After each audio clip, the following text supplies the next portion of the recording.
সোৱাগুৰি অন্তৰ্গত 1 নম্বৰ মাথাৰি মূৰত চুজগেট মূৰত মানে ডেড বডি এটা নদীত ৰখি থকা আমি পাইছোঁ ৰাইজে।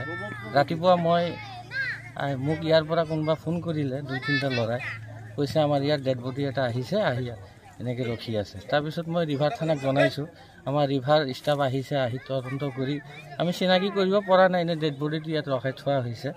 এতিয়া অচিনাকি হিচাপে আছে, আমাৰ পুলিচ প্ৰশাসন আহি তদন্ত কৰি আছে। ৰিভাৰ থানাৰ অচি জাহিদুল ইছলাম আহিছে, আমাৰ ৰাইজো আছে, আমাৰ গাঁওবুঢ়া আছে, ভিডিপিৰ ছেক্ৰেটাৰী আছে। সেইখিনি আমি লৈ এতিয়া কি কৰে নহ'লে 7টা মানত ফোন কৰিছোঁ আমি, মই 6:30 আহি পাইছোঁ।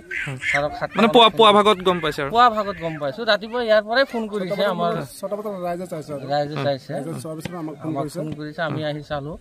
ডেড বডিটো অলপ গড়াৰ পৰা অলপ দূৰত আছিল, আমি ধৰিব পৰা নাই। এতিয়া গড়া চপাইছে, কিন্তু এতিয়ালৈকে কিন্তু কোন হয় চিনাক্ত কৰিব পৰা নাই, কিন্তু হেৰিটো ডেড বডিটো পুৰুষ হয় ন, মহিলা নহয়, পুৰুষ হয়।